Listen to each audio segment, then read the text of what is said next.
Então abra sua Bíblia, querido. Atos, capítulo 20. Atos, capítulo 20, verso 24.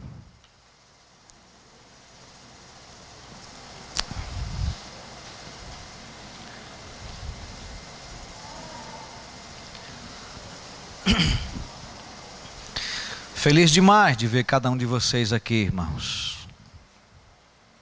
Pensa num povo especial. Eu fico todo vaidoso quando alguns pastores vêm aqui e ficam apaixonados por vocês. Rapaz, que povo! Glória a Deus, irmãos.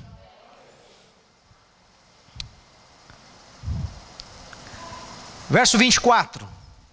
Todavia, não me importo, nem considero a minha vida de valor algum para mim mesmo, se tão somente puder terminar a corrida e completar o ministério que o Senhor Jesus me confiou, de testemunhar do Evangelho da graça de Deus. Amém?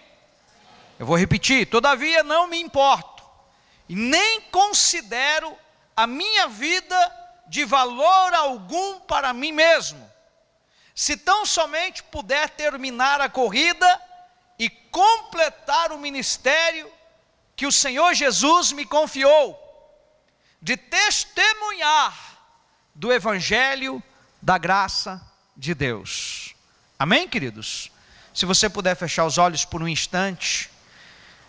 Pai, em nome de Jesus, esse é o teu povo, seus filhos e filhas, gente que te ama, gente que se importa, gente que quer. Por essa razão estão aqui, Senhor, influenciados pelo Teu Espírito Santo. E neste momento, quando Sua palavra será exposta, o Senhor possa nos conduzir, Senhor, com sabedoria, com discernimento. Que, ó Deus, que eles possam compreender e absorver essa palavra, e tudo vá além do meu vocabulário. O Senhor possa trazer para eles, Pai, um entendimento que eu não consigo de mim mesmo passar. Mas que o Teu Espírito Santo, Senhor, possa convencer cada um. Que o Teu Espírito Santo possa trazer entendimento para cada um.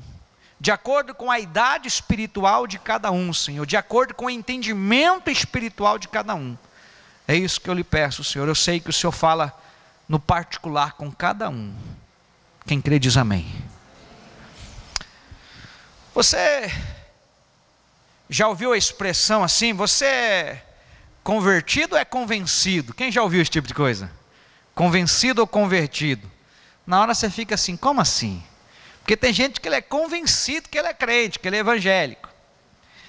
Mas, quando eu estava ajustando esta palavra, eu me lembrei de uma historinha, que ela é um tanto engraçada, mas ela expressa aquilo que eu gostaria de transmitir aqui como parte da palavra.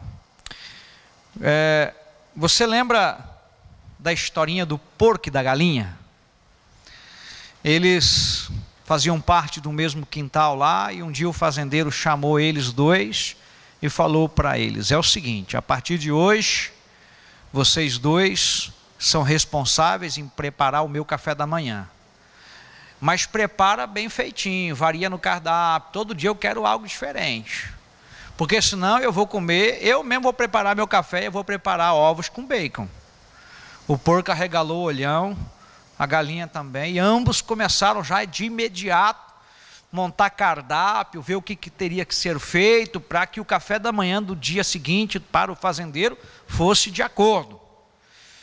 E no primeiro dia tudo saiu beleza, no segundo dia tudo maravilhoso, mas do segundo para o terceiro dia algumas coisas começaram a acontecer. O porco passava o dia já montando cardápio, depois ele já pegava os ingredientes, ele passava boa parte da tarde e da noite preparando para que desse tempo, que quando o fazendeiro acordasse o café estivesse na mesa.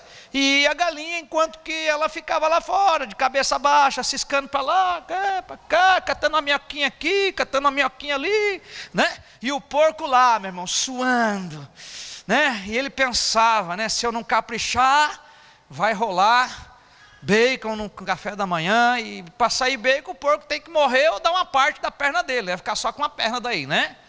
Eu sei que foi chegando lá os dias, e teve um dia que o café da manhã não saiu legal, e o fazendeiro gritou: hoje eu vou comer ovos com bacon, vamos preparar.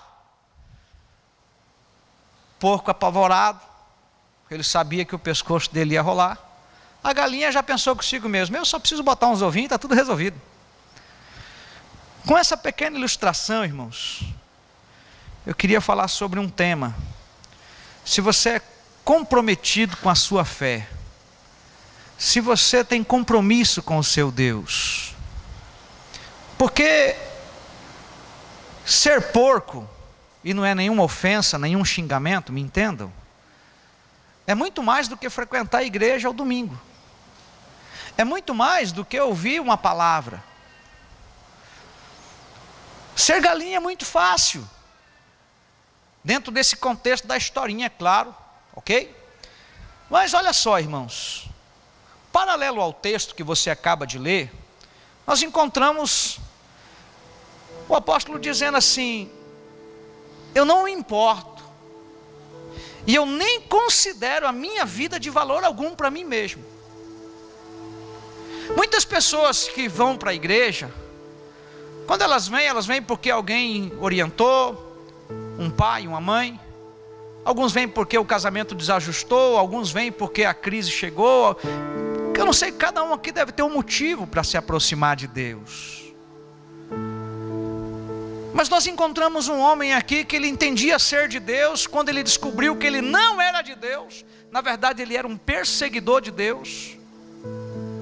Quando ele realmente teve um encontro com Jesus, ele começou a dar de si mesmo, a entregar de si mesmo.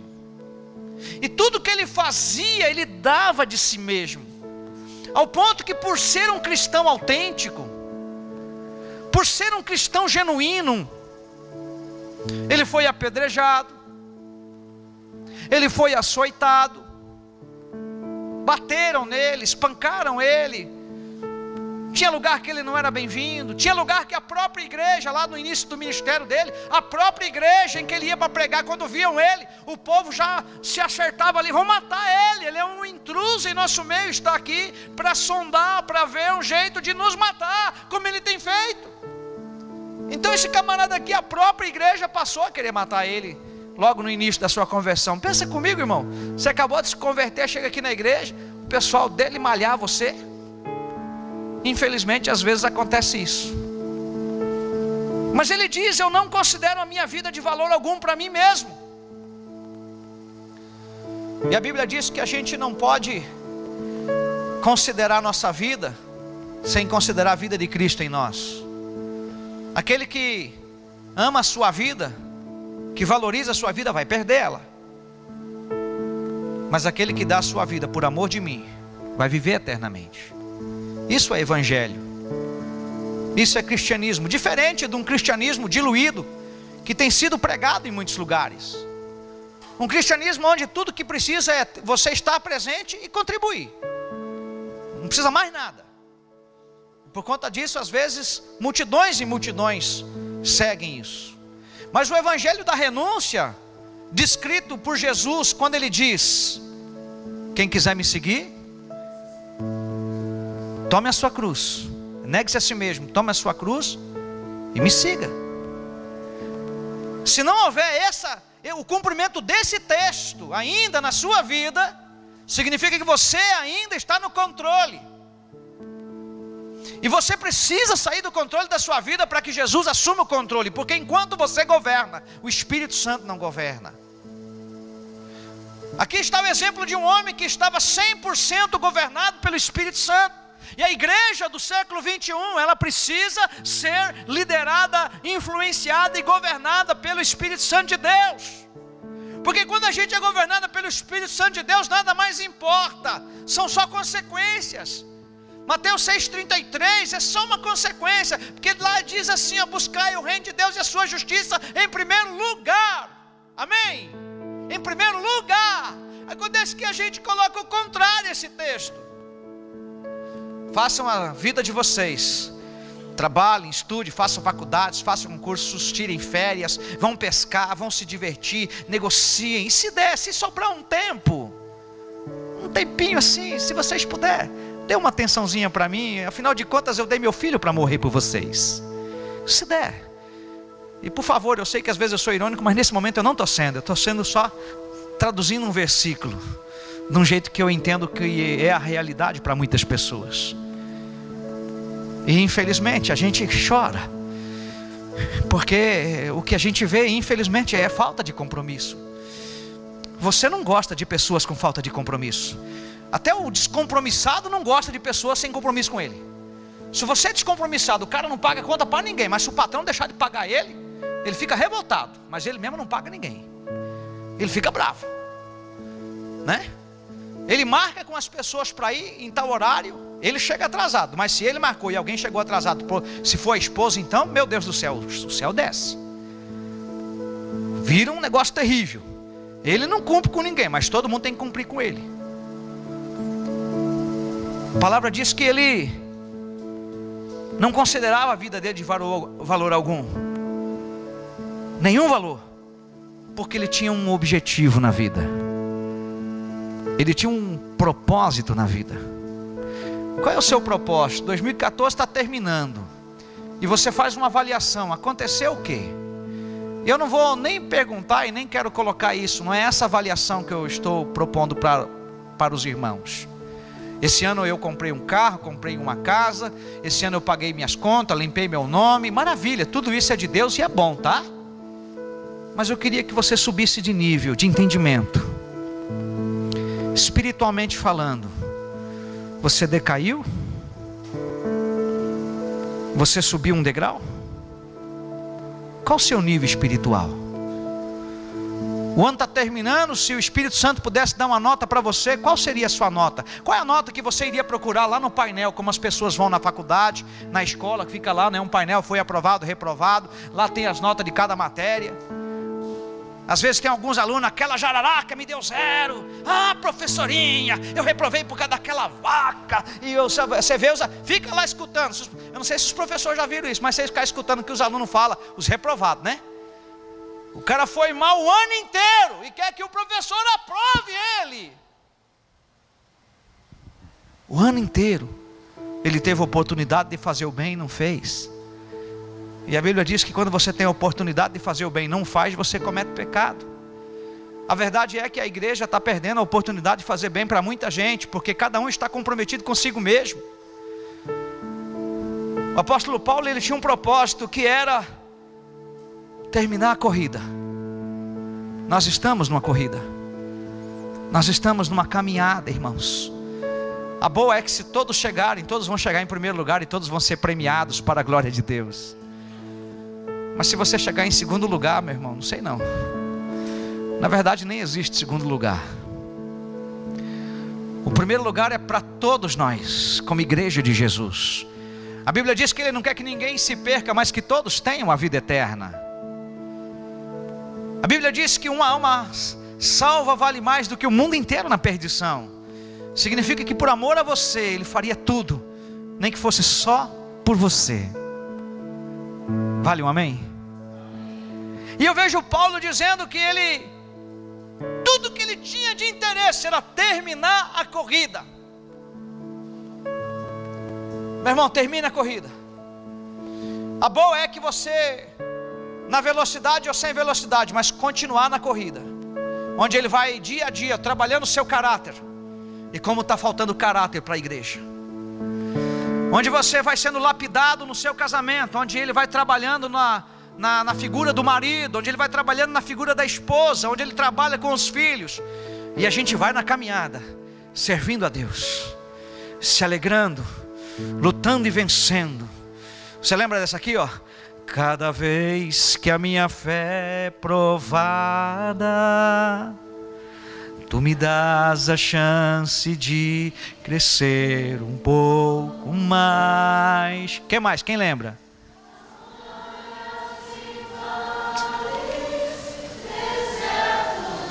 Flashback. Me levam para perto de ti. Minhas provações não são que o meu Deus, e não vão me impedir. E se diante de mim não se abrir o mar, o que é que Deus vai fazer, irmãos? Dê um aplauso a Ele, porque Ele vai fazer isso. Ele vai querer fazer isso. Ele está disposto a fazer isso. Aleluia! Aleluia! E eu vejo Ele disposto a terminar a corrida dele, não importa o obstáculo que tenha no meio da caminhada. O que está acontecendo hoje? É que muitos pastores estão satisfeitos apenas com a sua presença. Eu quero dizer que esse aqui é um pastor que não se satisfaz com a sua presença. Eu me satisfaço com os resultados que você está dando no reino de Deus. Será que vale um amém? Aí você pergunta, mas quais resultados, pastor? Pois é, eu estou te perguntando, quais? Quais resultados? Perguntei para o meu filho, se eu tivesse mais uns 10 Juan. Sempre falo isso, mais umas pastoras Silmara, mais umas Gabrieles, mais alguns Géderes. Billy Graham, já na velhice que ele está vivendo. E uma das muitas entrevistas que ele dá, alguém perguntou, se você pudesse voltar atrás, o que você faria? Ele falou, eu faria mais Billy Grahams. Ele ganhou muitas vidas para Jesus. Billy Graham aceitou um chamado ainda garoto. E eu não estou falando do chamado que Billy Graham recebeu para você. Eu não estou falando do chamado que eu recebi para você. Eu estou falando do seu chamado. E o seu chamado é ganhar pelo menos um, e cuidar e multiplicar. Pelo menos um. Diga comigo, pelo menos um. Porque o ano terminou. Qual resultado eu tenho? Alguns podem pensar, pastor, no equilíbrio do cristianismo, eu estou conseguindo passar dotado, já está bom. Você está vivendo para você mesmo, e a Bíblia diz que Jesus morreu para que você não viva para você mesmo. Bate no peito e diga, eu não posso viver só para mim. Se você viver só para você, a sua vida, não é para te ofender, pelo amor de Deus me entenda, mas a sua vida é a mais medíocre da face da terra. Você viver só para você. Mas eu vivo para minha esposa, eu vivo para os meus filhos. Não faz mais do que a sua obrigação. Porque a Bíblia diz que Deus nos deu capacidade, Ele capacita a gente. Eu vejo esse homem aqui, que entendia ser alguém que fazia as coisas de Deus, e ele descobriu que ele não fazia. Muito pelo contrário, ele atrapalhava. Até que de fato ele tem um encontro com Jesus, e a vida dele começa a mudar. E é interessante que se nós olharmos na ótica que todo ser humano olha, a vida dele começou a piorar, porque ele perdeu o dinheiro que ele ganhava, ele perdeu o status que ele tinha, ele perdeu o medo das pessoas. As pessoas tinham receio com ele, medo dele, que naquela época era importante. Ele tinha uma autoridade. E por fim o homem começou a apanhar, irmão. Cada término de culto ele levava uma surra. Já pensou? Toda vez que a gente sai aqui fora, tem um bando ali para dar uns tapas na minha cara, chutar meus filhos, chutar minha esposa. Era mais ou menos assim o cotidiano deles naquela época. Quando havia uma reunião como essa, a maioria das vezes, porque os fariseus estavam perseguindo aqueles que pertenciam à seita do Nazareno, eu imagino uma reunião como essa, alguém na porta e dizia, seja bem-vindo, você está pronto para morrer hoje? Porque pode ser que seja hoje. Alguns lugares na Coreia do Norte, alguns lugares do Oriente Médio, alguns lugares da Índia, da África, é exatamente assim que se procede. As notícias que a gente recebe fala de pessoas que estão morrendo por causa disso. É isso que Paulo está dizendo aqui. E nós não temos isso, nós não temos esse tipo de perseguição. Nós temos liberdade. Glória a Deus, irmãos. E ele disse aqui, eu quero terminar a corrida e completar completar o ministério que o Senhor Jesus me confiou. Jesus confiou o ministério para ele e para você. Ah, mas eu ainda não sei, pastor. Então você está orando pouco. Eu ainda não sei, pastor, não entendo ainda. Quer começar a saber a partir de hoje? Começa a orar, buscar o Senhor como você ainda não fez. Eu tenho certeza que Ele vai te mostrar. Ele mostrou para mim. Foi direcionando e continua fazendo até hoje. Quando eu tento dar uma saidinha fora, e às vezes que eu cogitei sair fora, Ele trouxe de volta. Você já cogitou sair fora? Várias vezes. Irmão, quem aguenta crente de verdade é só Jesus, irmão. E se o pastor não tiver em Jesus, ele está lascado. Porque você sabe, nem você se aguenta, tem hora. Não é verdade? Tem hora que a gente fala assim: hoje eu não vou nem sair de casa, porque se eu me mato, eu me esguelo, né? Tem gente que o esposo só tolera ela porque não tem outro caminho, né? Para o mundo até tem. É só trocar. Só que para quem quer servir a Deus não é simples assim. Amém, irmãos?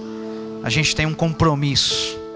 Eu quero falar um pouquinho disso. Esse homem aqui tinha compromisso. Ele era comprometido.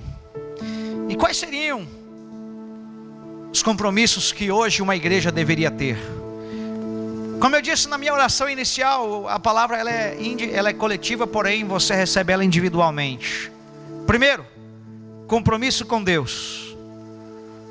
Que nota você dá para o teu compromisso com Deus?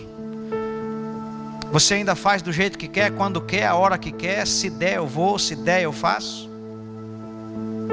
Porque a gente não diz isso para o nosso patrão, a não ser que você seja o seu patrão. E até se você for o seu patrão, às vezes você trabalha mais.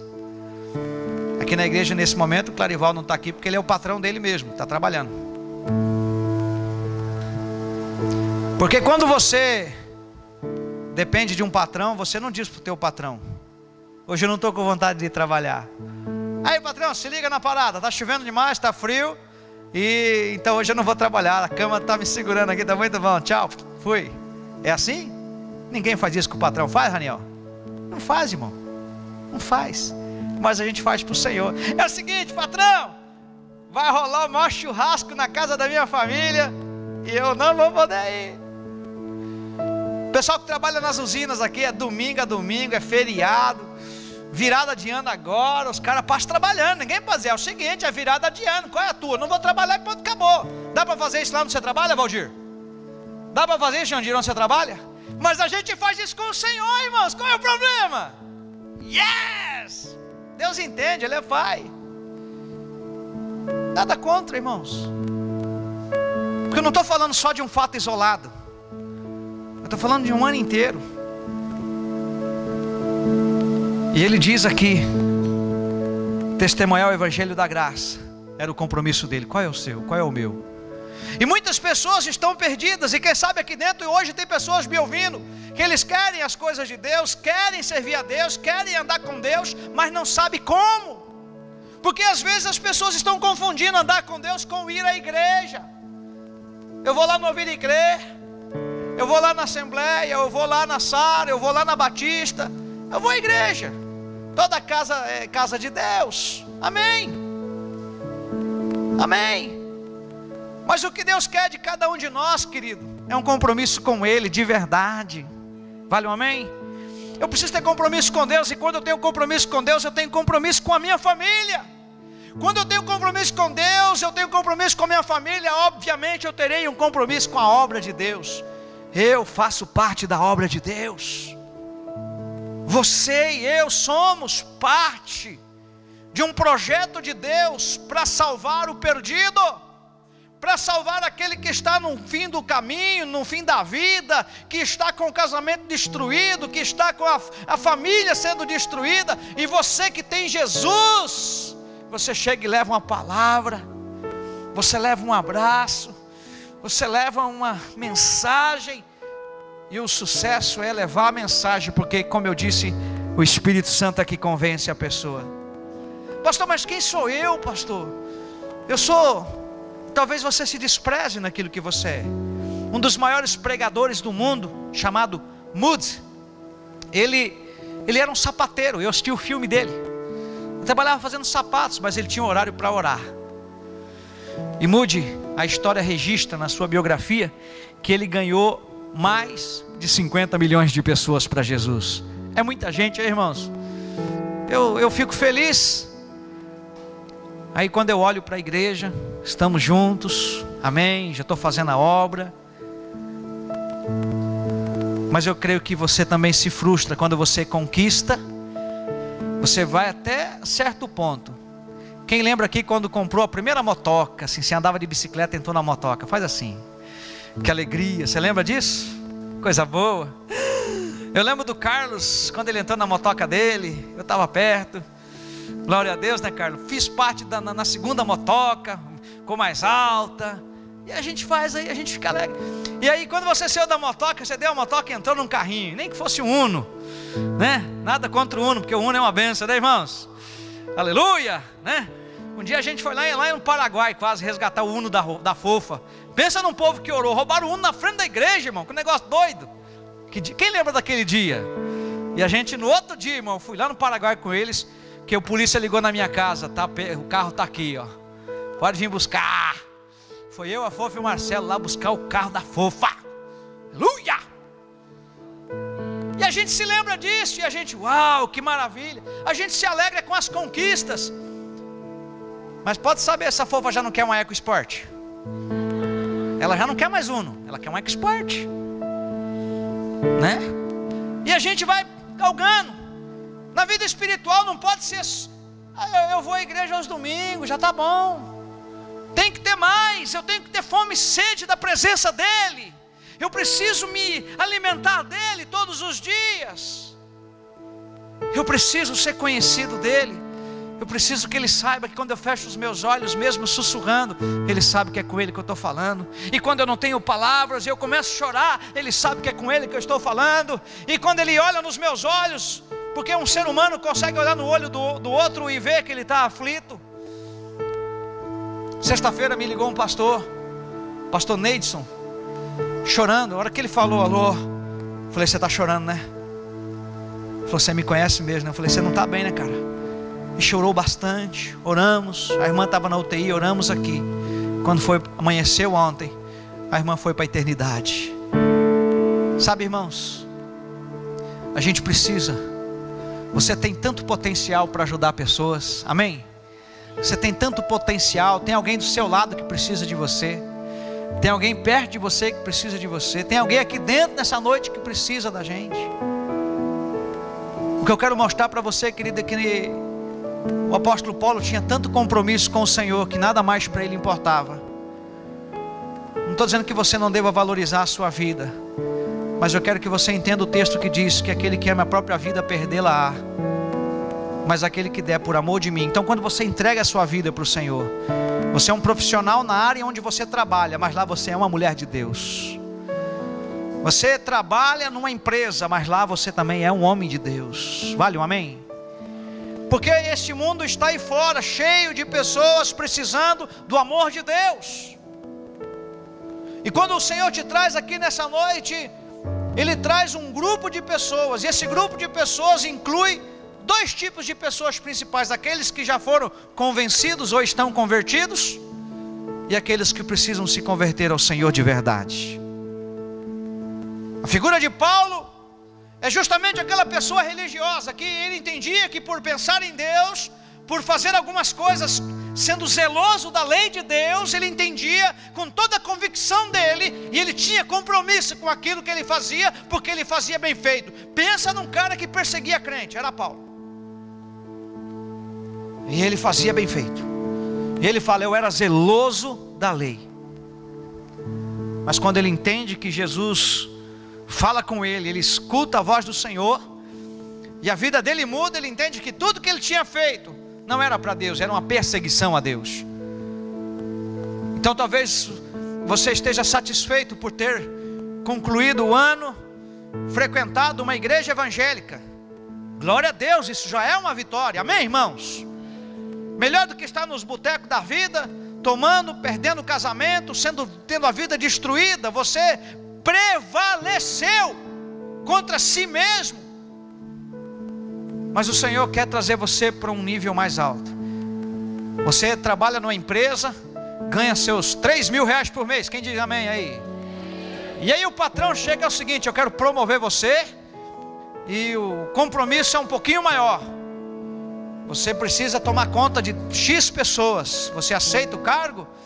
Você é a pessoa recomendada. Você pode até dar uma bambeada, mas e aí? É o seguinte: nós vamos dobrar teu salário. Você não pensa duas vezes, ou pensa: não, eu não quero, isso não é para mim. É assim que você fala? Eu não quero, isso não é para mim. Hein, David? Ah, vem em mim. Chegou a minha vez, chegou a minha hora. É tempo de colher, aleluia. Deus pode fazer isso? Pode. Porque quando Ele disse: se foste fiel sobre o pouco, sobre o muito eu te colocarei. E foi Ele que disse. Eu creio nessa palavra. Onde nós queremos chegar, queridos, é até onde nosso coração quer. Porque às vezes também nós colocamos limitações. A igreja de Jesus, ela tem que ter amizade com o mundo, mas ela não pode andar com o mundo, nem como o mundo. Lá em Tiago capítulo 4, verso 4, diz assim: infiéis, não compreendeis que a amizade do mundo é inimiga de Deus? Aquele, pois, que quiser ser amigo do mundo, constitui-se inimigo de Deus. Tem muitas pessoas mais amigo do mundo do que amigo de Deus. Os amigos do mundo nos influenciam. É por isso que em Provérbios está escrito: se os pecadores com blandícias te quiserem tentar, não consintas. Se eles quiserem levar você para o mundo, não aceite. Quando fizerem propostas para você, não aceite. Qual é o teu nível de compromisso com essa verdade que você crê? Deixa eu perguntar: quantos crê na palavra de Deus? Levanta a mão e dá um glória a Deus. Isso é fato, ninguém pode tirar isso de você. Eu creio, pastor, eu sei, eu não preciso nem levantar a mão, eu creio. Beleza, não é aqui para nós que está valendo, não. É lá fora, para os teus familiares, para as pessoas que te conhecem. Eles sabem quando você tem compromisso. Eles sabem. Já há algum tempo atrás, quando eu estou atendendo pessoas, eu evito atender o telefone. Mas quando eu vejo assim: amor, amada, eu dá licença, que é minha esposa. Porque se eu não fizer dela a pessoa mais importante na minha vida, meu irmão, ela vai embora. Pode ser que outro faça. É, bonita desse jeito, né? Não sou bobo nem nada. E eu passei a dar prioridade. Eu quero que ela tenha prioridade no meu coração. E não basta eu dizer isso para ela. Tenho muito que melhorar, e vou melhorar. Eu sei que eu tenho melhorado. Está certo que é muito lentamente, quase slow motion, mas eu melhoro. Cada ano eu estou melhorzinho. Ela sabe disso. Mas eu não desisto dela, ela não desiste de mim. Eu queria propor para você que está aqui nessa noite: quem sabe você é um Paulo antes de encontrar com Jesus. Você serve a Deus do seu jeito. Você vai para a igreja quando dá vontade de ir. Não tem compromisso com ninguém. Afinal de contas, ninguém manda em você. Quem manda no seu nariz é você mesmo. E você vai levando a sua vida. Satisfação para quê? Não é que um pastor mande na sua vida, mas a gente precisa dar satisfação para o patrão, sim ou não? E às vezes nem intimidade com o patrão a gente tem. Se morre alguém, você precisa avisar teu patrão, porque você precisa de licença para sair. Se você tem uma emergência, você precisa avisar para o patrão. É ou não é assim, irmãos? Eu fiquei muito feliz hoje, bem de manhãzinha: pastor, estamos saindo de viagem e precisamos da sua bênção. O Senhor nos abençoe. Precisamos da sua bênção. Puxa vida, irmãos, isso é compromisso. E eu já profetizei, né? Já tasquei um assim, ó: seja a melhor de todas as férias que já passou. Não é de Deus um negócio desse? Seja a melhor de todas as férias que já passou. Passou, meu irmão. O que vem pela frente é melhor. Esse negócio de melhorou, ó, se melhorar estraga. Essa é coisa do cão. Se melhorar, melhora mais ainda. Amém? Compromisso com a igreja. E se eu tenho compromisso com a igreja, eu tenho compromisso com Deus. Agora tem um detalle, irmão, tem muita gente com compromisso com a igreja, mas não tem compromisso com Deus, porque é a reputação. A gente precisa olhar o que ele está querendo ensinar quando ele diz: eu não tenho mais, não considero a minha vida de valor algum. Ele diz lá no final assim, ó: e ele morreu por todos, para que os que vivem não vivam mais para si mesmo. Irmão, essa palavra ela tem me movido. Eu não posso viver para mim mesmo, mas para aquele que por eles morreu e ressuscitou. Eu preciso viver por quem morreu e ressuscitou por mim. Vale um amém? Vale um glória a Deus? Então isso vai além da minha religião. Isso vai além das minhas práticas religiosas, de ir uma vez por semana ao culto. Com isso eu não estou dizendo para você que você não pode faltar culto, pelo amor de Deus, me entenda isso. Isso também já seria religião. Eu estou dizendo para você, por exemplo, quantos de fato nós temos aqui que são igreja? Só Ele sabe. Mas você próprio é capaz de dizer: eu sei que fulano já 10 anos, 9 anos, 8 anos, 7 anos, beleza. A gente sabe quando a gente a gente não desiste.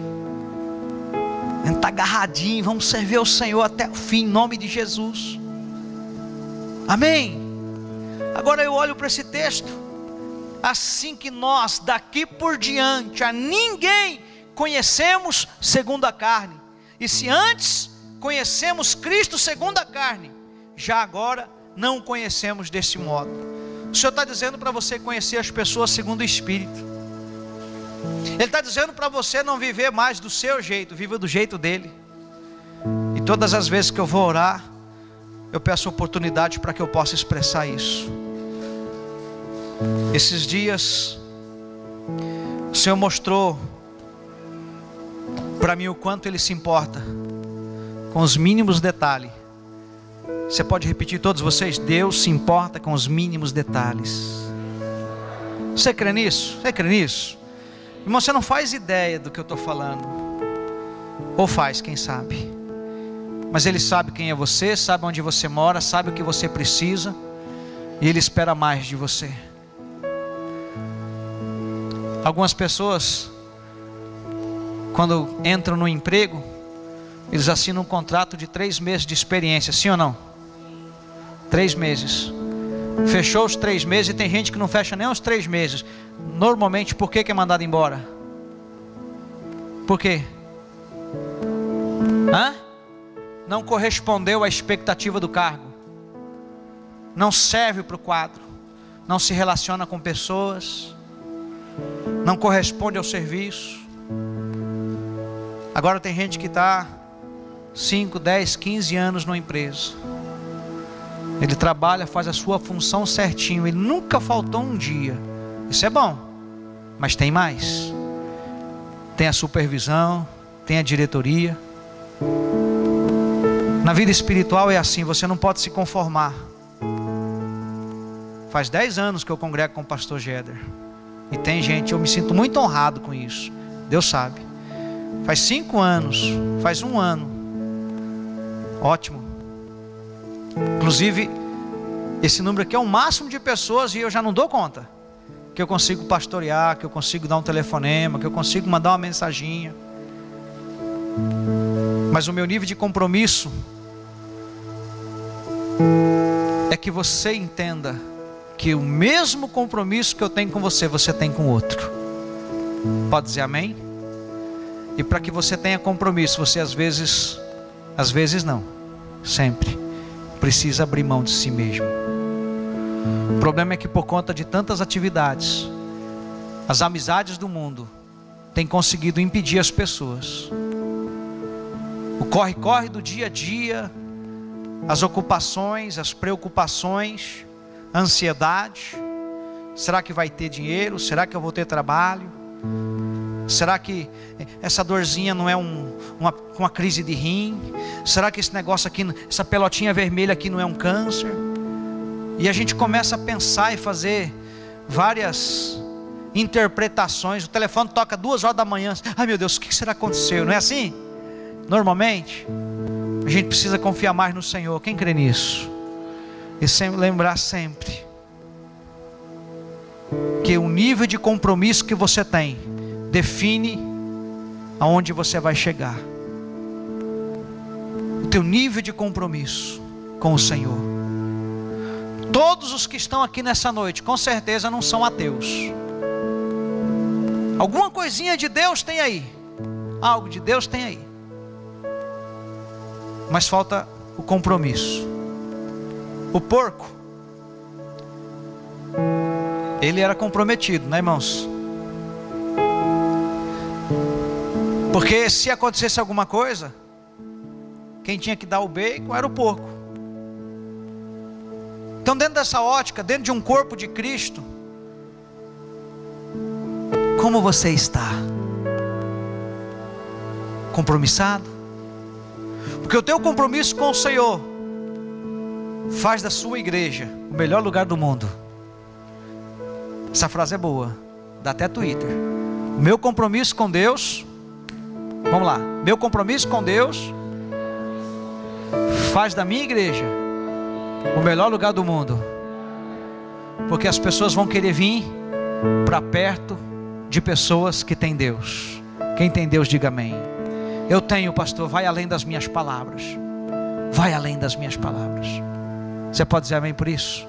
Vai além das minhas palavras. É isso que Paulo diz que ele tinha. Ele tinha um compromisso com Deus que era além da própria vida. A vida dele só fazia sentido se ele estivesse com Deus. E é isso que Deus chama a gente quando Ele coloca isso aqui. Isso não é uma pregação religiosa. Essa é uma pregação da cruz. E esse evangelho atrai você. Por isso que você está aqui. Você não quer um evangelho diluído. Ninguém aqui quer. Eu não quero, você não quer. Mas nós queremos ser tão comprometidos com Deus que quando chegar aquele dia Ele vai chamar você pelo nome. Vai chamar você pelo nome. Sei que você não entendeu. Vai chamar você pelo nome, irmãos. Um novo nome Ele vai te dar. Venham para cá, vinde, benditos de meu Pai. Ele vai nos chamar. Vai valer a pena todo tipo de sofrimento que passamos nessa terra, toda humilhação, todas as vezes que você foi ofendido e guardou aquilo, guardou suas palavras, né? Não pode guardar no coração a ofensa também não. Mas você não rebateu. Nenhuma palavra de ofensa atinge alguém que anda no Espírito. Nenhuma palavra de ofensa atinge um homem ou uma mulher que anda com Deus. Isso não quer dizer que ele não vai ser ofendido. Isso não quer dizer que você não vai ser machucado. De tudo que foi falado, se você ficar só com isso, qual é o meu nível de comprometimento com Cristo? Porque o dele foi até a cruz e morte de cruz. Ele foi até o fim. Então, que tipo de compromisso eu tenho para 2015? Eu quero orar com algumas pessoas nessa noite. Pastor, essa palavra foi para mim. Eu não estou assim tão comprometido. Na verdade, pastor, tem hora que eu sou comprometido, tem hora que eu não sou. Você já disse assim: Senhor, conta comigo? Quem disse alguma vez na vida: conta comigo, Senhor? Só levanta a mão, levanta e sustenta aí a mão. Quem disse? Quem quer dizer hoje: conta comigo, Senhor? Eu não sei se eu estou num nível de ser um apóstolo Paulo, mas eu quero que o Senhor conta comigo. Eu quero ser útil. Eu quero fazer algo. O meu maior compromisso, irmãos, é que o Juan seja um homem de Deus, cada vez mais. Que a Gabriele seja uma mulher de Deus. Que a minha esposa seja uma mulher de Deus. E que nossa família multiplique famílias que amam e servem ao Senhor.